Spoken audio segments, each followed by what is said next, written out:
Seri PSP paling akhir, harga terlalu mahal. Tidak terlalu laris, tapi sekarang banyak dicari.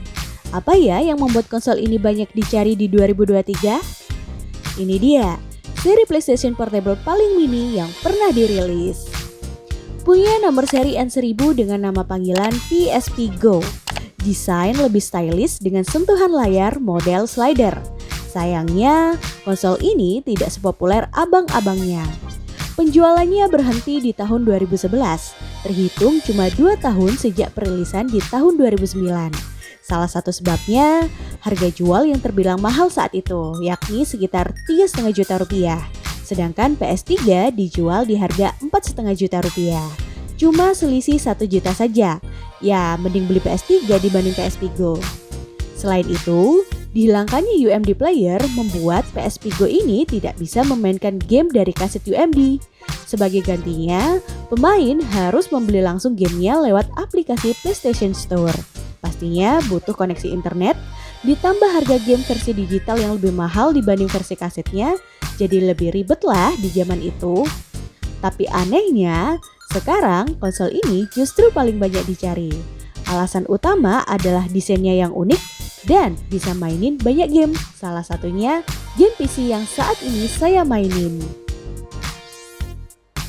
Kalau saya cek di forum, marketplace dan offline, kebanyakan PSP Go Second harganya 600 sampai 500 ribu. Sedangkan kondisi BNIB atau masih grace bisa di atas 1 juta rupiah, tergantung kondisinya. Ditambah PSP Go ini termasuk konsol langka sebab jumlahnya tidak banyak beredar di dunia. Maklum, masa produksinya cuma 2 tahun saja. Jadi banyak yang ngincer buat dijadiin koleksi. Nah, buat kalian yang tertarik beli konsol ini, mending nonton dulu video ini. Sebab Teknoboys bakal bahas apa saja kelebihan dan kelemahan PSP Go kalau dipakai di tahun 2023. Ini dia, review lengkap PSP Go di tahun 2023.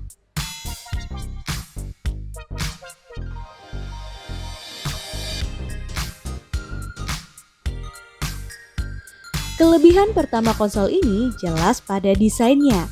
Punya desain paling stylish dibanding seri lainnya. Mempunyai desain layar model slider yang bisa buka tutup dengan sekali geser.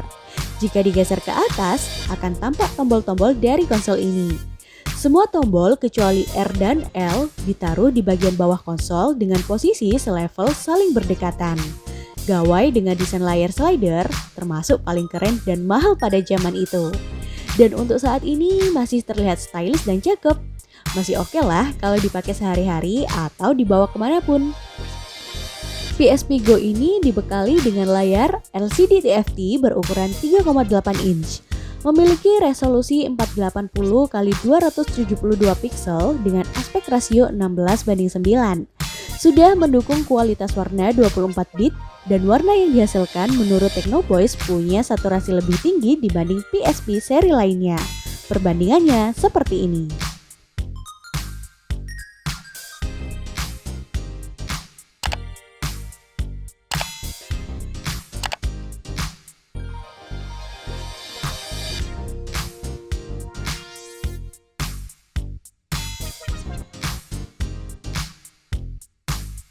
Kelebihan kedua konsol ini ada pada ukurannya. PSP Go merupakan seri PSP paling mini. Bagaimana tidak, ukurannya cuma 3/4 dari PSP seri 3000. Dengan ukuran sangat mini, membuat konsol ini mudah dibawa kemanapun. Mau taruh di saku, pouch, tas, atau sling bag gak masalah, sebab gak makan banyak space. Enak banget dibawa kalau lagi traveling dan dijadiin secondary konsol, semisal konsol utama lagi habis baterainya. Beratnya juga ringan, sekitar 158 gram, membuat konsol ini mudah digenggam. Bisa dibilang konsol genggam yang portable banget.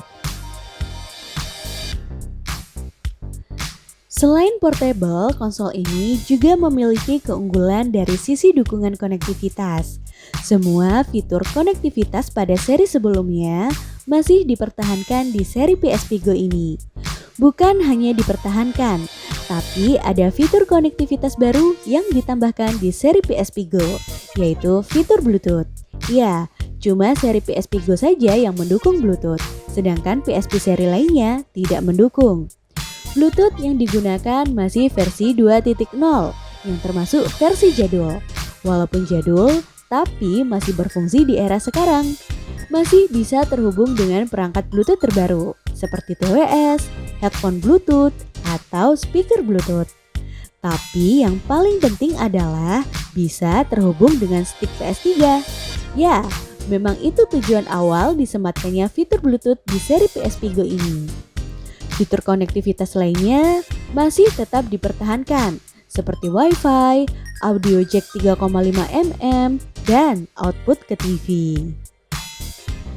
Pada bagian bawah PSP Go ada satu konektor dengan beragam fungsi. Bisa untuk pengisi daya, USB 2.0, serta output ke TV.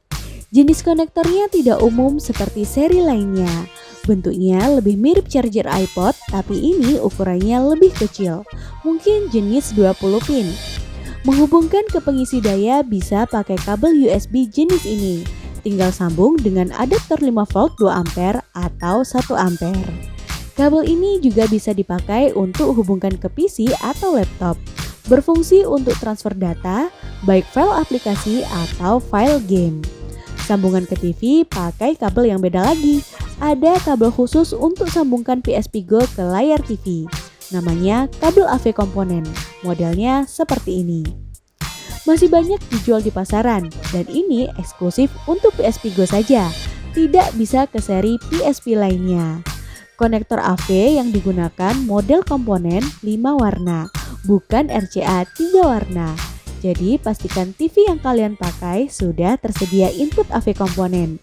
Kualitas gambar yang dihasilkan ke layar TV seperti ini.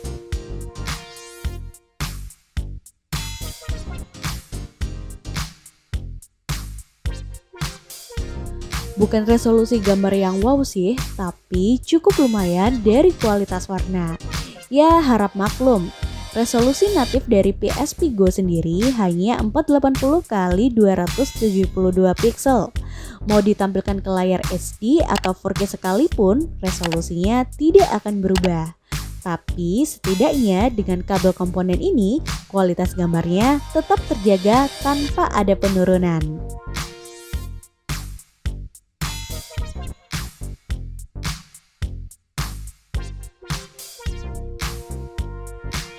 Kelebihan keempat dari PSP Go adalah internal storage-nya. Menjadi satu-satunya seri PSP yang memiliki kapasitas internal sangat besar, yaitu 16 GB. Sedangkan 3 seri PSP lainnya kapasitas memori maksimal di 64 MB. Itu pun semua dipakai untuk RAM. Dengan adanya space internal cukup besar, kita nggak perlu lagi beli memory stick atau memory card untuk PSP Go. 16 GB bagi saya sudah cukup. Bisa diisi dengan macam-macam game PSP favorit. Dengan 16 GB, saya bisa isi sampai total 44 judul game. Dengan genre dan size game yang bervariasi. Jadi lebih hemat tanpa perlu beli memory card lagi. Tapi buat kalian yang 16 GB masih kurang, tenang aja. PSP Go menyediakan slot khusus untuk menambah memory card. Memory card yang dipakai jenisnya M2, bukan memory stick duo atau Pro Duo. Memori M2 punya ukuran lebih kecil, dan untungnya sampai saat ini masih tersedia di pasaran. Kelebihan kelima dari konsol ini adalah dukungan kustomisasi. Yap, hal yang paling banyak ditanyakan oleh pembeli adalah, "Bang, apa udah di custom atau di CFW?" Dan ternyata firmware dari PSP Go ini udah ada update terbaru dan sudah bisa di CFW. PSP Go yang sudah CFW memungkinkan untuk diisi game langsung tanpa harus download dari PlayStation Store. Ditambah layanan PlayStation Store sendiri sudah tutup sejak 2021. Ya mau nggak mau kalau pakai PSP Go harus di CFW. Pakai kaset UMD udah jelas nggak bisa.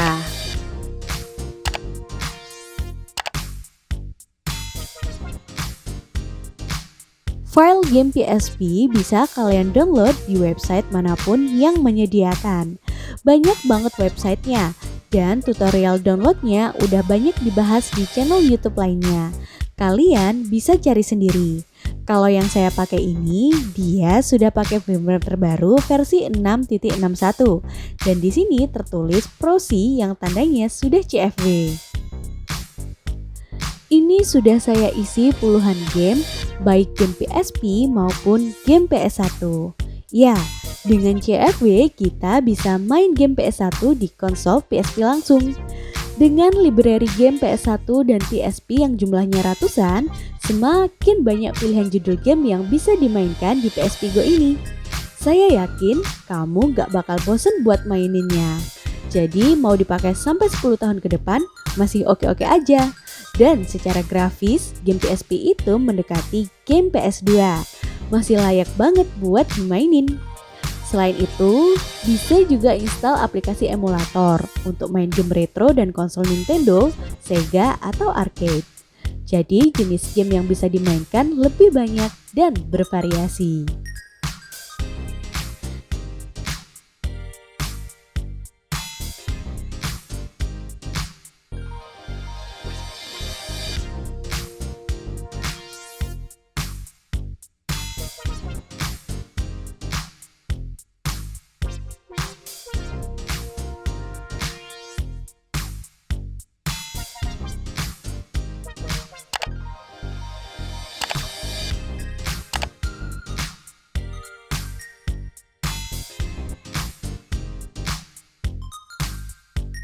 Nah, dengan adanya CFW, memungkinkan PSP Go ini mainin game PC kelas AAA.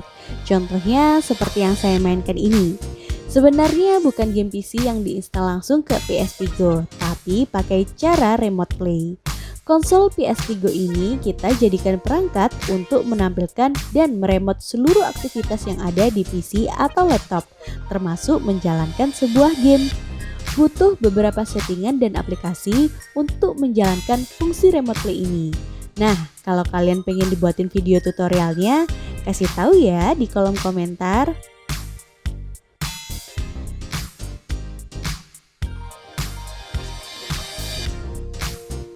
Nah, selain 5 kelebihan tadi, ternyata konsol ini juga punya beberapa hal yang cukup mengganggu. Pertama adalah model desainnya. Sekilas memang konsol ini terlihat seperti handheld model landscape. Apalagi layar yang dipakai model landscape. Tapi jika dilihat secara keseluruhan justru lebih mengarah ke model portrait. Gak ada yang salah sih dengan model portrait, cuma buat saya sendiri model portrait bukanlah yang favorit. Sebab saya awalnya pemain konsol rumahan yang biasa pegang stick. Kalau harus hijrah ke konsol genggam, pastinya cari yang model landscape juga, di mana layout tombolnya ada di sisi kanan dan kiri layaknya stick. Contoh yang paling mendekati ya seperti PSP seri 1000, 2000, dan 3000. Sedangkan PSP Go letak tombolnya bukan di sisi kanan atau kiri, tapi semua tombol ada di bawah layar dengan posisi yang berdekatan. Mirip handle portrait seperti Game Boy DMG, Game Boy Color, atau Game Boy Advance SP. Buat pemain konsol rumahan yang biasa pegang stick, pastinya butuh waktu buat adaptasi dan biasanya berakhir dengan kurang cocok pakai model portrait. Akan lebih cocok pakai PSP seri 1000, 2000, atau 3000 yang desainnya mirip seperti stick PS. Terus dengan desain portrait dan ukuran minimalis, entah kenapa dibuat main lebih cepat pegel dibanding pakai PSP seri lainnya. Kalau kalian gimana boys? Ngalamin hal yang sama juga apa enggak?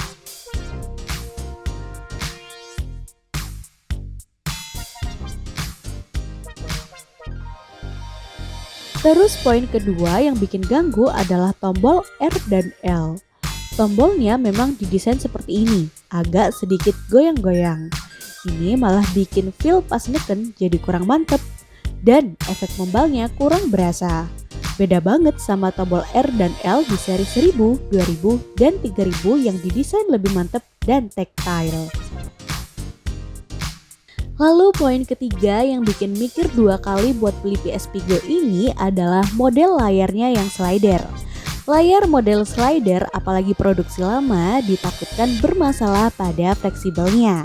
Seringnya fleksibel putus dan menyebabkan layar blackout. Nah, masalahnya bukan di situ saja. Pas udah rusak, cari tukang servisnya juga susah.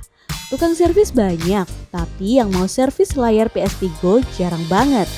Resikonya adalah servis sendiri atau pasrah dan berakhir jadi barang rongsok. Solusinya biar awet, kalau kalian buka slider, layarnya jangan keras-keras, slow aja dan ditahan di bagian atas.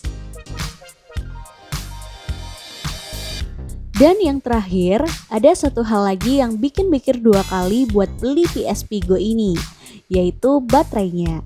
Berbeda dari seri lainnya yang pakai baterai replaceable, PSP Go justru pakai baterai modal tanam. Jika ada masalah baterai yang cepat habis atau soak, mau nggak mau gantinya harus bongkar bodinya. Pastinya bikin ribet dan harus hati-hati bongkarnya. Jangan sampai merusak fleksibel dari LCD-nya. Berbeda dengan PSP seri 1000, 2000 atau 3000 yang masih pakai baterai replaceable. Kalau mau ganti tinggal buka backdoor dan ganti baterainya. Belum lagi baterai PSP Go jarang dijual di pasaran. Kalaupun ada, harganya di atas 200.000.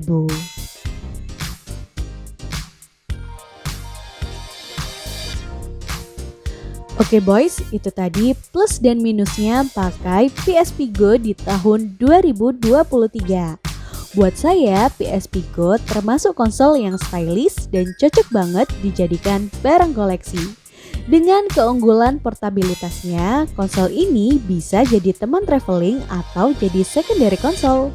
Ya, walaupun ada sedikit poin minusnya, tapi minusnya pas di bagian yang paling penting menurut saya. Salah satunya untuk layar. Oke boys, semoga video ini bisa bantu kalian yang lagi bingung cari konsol jadul buat main atau sekedar koleksi. Kalau ada saran konsol apa yang mau dibahas berikutnya, langsung aja tulis komentar di bawah ya. Sampai jumpa di video berikutnya.